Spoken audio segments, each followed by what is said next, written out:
मैं हूँ शमसुद्दीन वारसी। जिस तरह से 2024 चुनाव का बिगुल बज चुका है, हम लोग जगह जगह मोहल्ले में जा कर के लोगों की राय जानते हैं कि इस वक्त 2024 का चुनाव कहाँ जाएगा, वोट किस करवट बैठेगा। सभी प्रत्याशियों ने सभी पार्टियों ने अपने अपने प्रत्याशियों को मैदान में उतार दिया है और जिस तरह से जनता में जो रुझान है, क्या कहना चाहती जनता, ये जानते हैं कि हमारे मोहल्ला मलिकाना में जो समाज सेवी है दानिश सिद्दीकी जी, उनसे जानते हैं कि वो इस वक्त क्या चाहते हैं और चुनाव किस तरह जाएगा। दानिश साहब, सबसे पहले आपका स्वागत है। बहुत बहुत धन्यवाद आपका जी। और जिस तरह से अभी गठबंधन ने अपने अपने प्रत्याशियों को चुनाव मैदान में उतारा है, क्या लगता है जनता का क्या मूड है, क्या चाहती है जनता? देखिए, जहाँ तक बात की जाए अपने लोकसभा की, तो पूर्व में जो हमारे लोकसभा सांसद रहे हैं रमेश बिन जी, भदोही की जनता उनसे काफ़ी हद तक नाराज़ है, क्योंकि उनका कुछ पता ही नहीं चला। लोग गुमशुदा की तलाश, जैसे खबरें भी चली, कई बार हमने देखा कि लोगों ने लगाया कि जो है हमारे सांसद गुमशुदा हैं, उनकी तलाश की जाए। तो ऐसे सांसद से भदोही के लोगों का तो मन उसे पहले ही उब चुका था। और फिलहाल इस वक्त जो सूरत हाल चल रहा है, उसमें जो हमारे इंडिया गठबंधन के ललितेश्वर त्रिपाठी जी आए हैं, इनका रुझान ज़्यादा दिखाई दे रहा है और एक अच्छे सांसद भी होंगे, अच्छे नेता भी हैं और निश्चित रूप से भदोही की जनता उनको इस बार चुनाव जिता के लोकसभा में पहुँचाने का काम करेगी। साहब, क्या नाम है आपका? जी, मेरा नाम गुलाब राइन है। तो गुलाब जी, ये बताइए कि 2024 का चुनाव बिल्कुल सर पे है और हर पार्टी अपने अपने ताकत का आजमाइश कर रही है। क्या लगता है इस बार चुनाव कहाँ जाएगा? इस बार देखिए, चुनाव महंगाई के मुद्दे पे, बेरोजगारी के मुद्दे पे, निश्चित रूप से जब 2014 में इलेक्शन हुआ था तो कांग्रेस के दौर में, ये कह लीजिए कि यूपीए की सरकार में एनडीए के लोगों ने ये हवा बनाया कि महंगाई बहुत है। अगर 2014 की बात की जाए, गैस सिलेंडर मिलता था 300 साढ़े 300 रुपये और आज कितना मिल रहा है? 1000 से लेके 1200 तक। तो एनडीए के लोगों ने जनता को भ्रमित करके कि महंगाई बहुत है, ये कह के तो सरकार तो बना लिया और जनता उनके बरगलाने में आ भी गई। जनता ने सोचा चलो एक बार परिवर्तन करके देखते हैं, हो सकता है महंगाई से छुटकारा मिले। स्मृति ईरानी जी जब 350 400 रुपये पर सिलेंडर मिलता था तो वो अपने गले में पट्टा डाल के टहलती थी गैस सिलेंडर का, लेकिन आज 1200 रुपये 1000 रुपये गरीबों को सिलेंडर मिल रहा है, उनका कोई अता पता नहीं है। इसलिए इस बार जो चुनाव होगा, महंगाई के मुद्दे पे, बेरोजगारी के मुद्दे पे, महंगाई बहुत ज़्यादा बढ़ी है, गरीबों को 2 जून की रोटी इकट्ठा करना बहुत भारी हो गया है। पढ़ाई तो लिखाई तो बात ही छोड़ दीजिए, लोग अपने बच्चों को फीस जमा करने में इधर उधर हाथ फैलाने में मजबूर हो रहे हैं कि बच्चों को कैसे पढ़ाएं। आपका? मोहम्मद नसरुल्लाह साहब, ये बताइए कि 2024 चुनाव का बिगुल बज गया है, क्या चल रहा है आपके मन में? मन में जो सबका मन चल रहा है वही मन हम लोगों को चल रहा है। नहीं, सबका मन तो अलग अलग है। सबका मन एकदम एक तरफ का मन हो गया है। क्या होगा इस बार? इस बार जो होगा अच्छा होगा, बेहतर होगा। 400 के पार की बात होगी, हो सकता है 400 पार हो ही जाए। गठबंधन की बात होगी। गठबंधन तो मुश्किल दिखा रहा है, जिस हिसाब से वोट पड़ रहा है। बीएसपी की बात होगी? नहीं, बीएसपी नहीं, गठबंधन भी जाएगी, जाएंगे मोदी जी एकदम कंप्लीट। अगर हम बात करें विकास की, तो किस पे चुनाव होगा? विकास तो हो रहा है, देखा था दूढ़े ब्रिज बन गया, हमारे लोगों की अखिलेश बनवा दी है और चौड़ीकरण बनवा रहा है योगी जी। तो लगता है कि विकास के मुद्दे पे चुनाव होगा। विकास का मुद्दा चाहे करें, विकास है बहुत हटे, 24 घंटा लाइन मिला था। नहीं तो इस बार सरकार रिपीट फिर करेगी, फिर बनेगी। चुनाव तो इस मुद्दे पर होना चाहिए कि ये हिंदू मुस्लिम का ये सब ख़त्म हो जाए और जो देश जिस तरह के अच्छे ढंग से चलना चाहिए उसी से चलना चाहिए। किन मुद्दों पे चुनाव होगा इस बार? विकास के मुद्दे पे। विकास जी।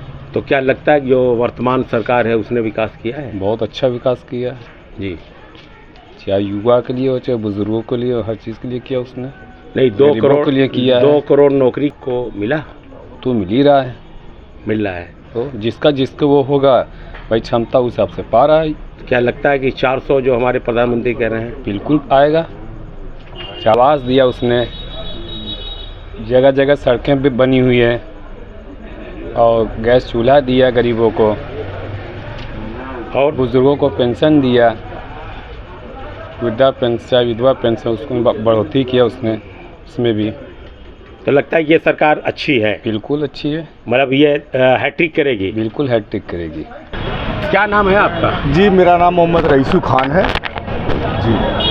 तो क्या इस वक्त चल रहा है आप लोगों के मन में? इस वक्त हम लोगों के मन में एक ही मुद्दा है, बाहरी बनाम जो है कि मुकामी है, और कोई मुद्दा नहीं है।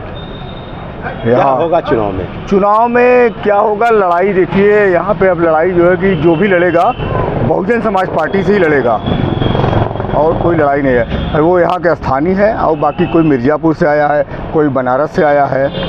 तो चुनाव किन मुद्दों पे होगा? मुद्दा सर, आपको मुद्दा यही है, स्थानीय बनाम बाहरी। जिस तरह से पूरे देश में चुनाव का माहौल है, कहीं ना कहीं जात या धर्म या मजहब, जात धर्म मजहब की बात नहीं है, जात और धर्म मजहब की बात नहीं है। यहाँ चुनाव जात धर्म से उठ के चुनाव हो रहा है। अभी यहाँ हाल में चुनाव हुआ नगर पालिका का, सर्व समाज के लोगों ने बहुजन समाज पार्टी के चेयरमैन को यहाँ जिताया। यहाँ जात धर्म नहीं है। क्या लगता है कि भदोही में विकास हुआ है? बिल्कुल, विकास लोकल पैमाने पर हुआ है, और जो बड़ा काम होता है जैसे भदोही में और डेवलपमेंट और बड़ा काम नहीं हुआ है। जैसे सांसद की निधि से कोई काम नहीं हुआ है। हाजी साहब, आप बहुत पुराने आदमी हैं और हमको लगता है आप यहीं के रहने वाले हैं। क्या होगा चुनाव में? चुनाव में तो लड़ाई देखिए, भाजपा की लड़ाई तो नहीं समझ में आ रहा है, मगर गठबंधन और बसपा के हो सकता है कि आगे चल के हो सकती है लड़ाई। मगर आज जो 102 जगह पर सिरों पर जो इलेक्शन हुआ है, उसके देखते हुए ही लगता है कि गठबंधन जो है वो हर जगह मजबूत है। तो हो सकता है वही माहौल यहाँ भी बने। तो क्या लगता है क्या मुद्दा हावी रहेगा भदोही शहर के लिए? मुद्दा तो बहुत है। सबसे बड़ा मुद्दा ये है कि रोजी रोटी, विकास। अब बहुत सी समस्या है जो कि बस खाली बातों में रह गया है, कल सामने नज़र नहीं आ रहा है। भदोही का कोई विकास ऐसा नहीं है कि जिसके बारे में लोग कहा जा सके कि ये विकास हुआ है। कहने को तो ये डॉलर नगरी है, लेकिन जो इंफ्रास्ट्रक्चर होना चाहिए, क्या वो आपको लगता कि है? नहीं, ऐसा कुछ नहीं है। आप कितना इत्तेफाक रखते हैं हाजी साहब की बातों से? देखिए, महंगाई स्पेशल एक समुदाय के लिए नहीं है, महंगाई सबके लिए है। अब विकास तो आप जानिए, ये स्टेशन रोड है जहाँ आप खड़े हैं, बारिश हो जाता है तो इतना पानी लग जाता है।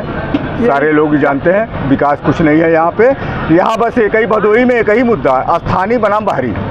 अगर आप देश की बात करें तो 400 के पार की बात होती है, इस पर क्या कहेंगे? अरे नीतीश जी तो 4000 पार कह रहे थे, इससे ये कोई तुम लोगों का जुमला है, उनकी बातें हैं। नीतीश जी तो 4000 के पार कह रहे थे। आप क्या कहना चाहेंगे इस चुनाव के मुद्दे पे? कुछ आप बोलना चाहेंगे कि जो 2024 में लोकसभा चुनाव का क्या कहाँ तक मामला जाएगा? ये अभी तो हम नहीं बता सकते हैं भैया कहाँ तक जाएगा चुनाव में। अब का बताई साहब, अब वहीं तो का कहा जा सकता है। नज़दीक हो कुछ माहौल बन देखा जाए। सभी पार्टियां अपनी पूरी ताकत जोर आजमाइश कर रहे हैं, जी अपनी बजा रहे हैं। जी तो जनता का भी कुछ मूड होगा कि जनता क्या करेगी? अभी तो बता नहीं सकते साहब। नहीं, आप अपन होता देखते हैं आप लोग, मन का है का बात। क्या कहना चाहेंगे 2024 लोकसभा चुनाव में? आप युवा हैं जी, अभी आप पढ़ रहे होंगे जी है। 2024 का जो चुनाव होने वाला है, युवा का क्या सोच है? युवा का सोच यही है कि से मतलब पढ़ाई लिखाई को आगे बढ़ाया जाए, रोजगार मिले, रोजगार मिल नहीं रहा है। क्या लगता है जो और सरकार अभी वर्तमान में है, क्या वो युवाओं को वो प्रोत्साहन नहीं दे पा रही? नहीं, एकदम बिल्कुल नहीं दे पा रही है। कैसा आप चाहते हैं? मतलब रोजगार मिलना चाहिए, रोजगार नहीं मिल रहा है, हर चीज़ प्राइवेट हो रहा है। आदमी पढ़ाई करे तो क्या करे। दावा कर रही कि इस बार हिंदुस्तान में उसकी सरकार बनेगी, इस पर कितना सच्चाई है? अब देखिए, इस विषय में आप पत्रकार हैं और आप जगह टल रहे हैं। इंडिया गठबंधन, हमने भी एक बात बताई है कि इंडिया गठबंधन में कोई दल ऐसा नहीं है जिसका परस्पर विरोध हो। एक दल का दूसरे दल के सामने प्रत्याशी कहीं ना कहीं है। बिहार में देख लीजिए, 1-2 सीटों पर आरजेडी के प्रत्याशी कांग्रेस सामने है। महाराष्ट्र में देख लिए नहीं पट पा रहा है एनसीपी, शरद चंद्र गुट का और उद्धव भाई ठाकरे के गुट का।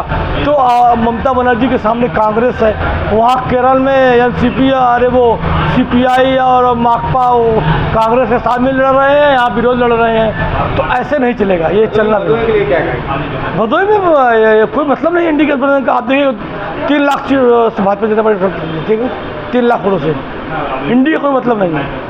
और वो भी ठीक है, अच्छे लोग हैं। अब ईडी है लगी है, वो अपने समाजवादी पार्टी और कांग्रेस में कोई नेता ही नहीं था, तुलमुल कांग्रेस है, कोई औचित्य भी मतलब कार्यकर्ता विहीन दल के यहाँ इंडी ने लड़ाया। मैं समझ नहीं पा रहा हूँ अखिलेश यादव जी को एक भी सीट बंगाल में नहीं मिला, लेकिन उन्होंने यहाँ जो है लड़ाया ममता जी के प्रत्याशी को। क्या लगता है कि इस बार जो चुनाव होने जा रहा है विकास के नाम पे होगा कि धर्म के नाम पे होगा कि जात के नाम पे होगा? विकास, इस बार चुनाव राष्ट्र और विकास के नाम पे होगा।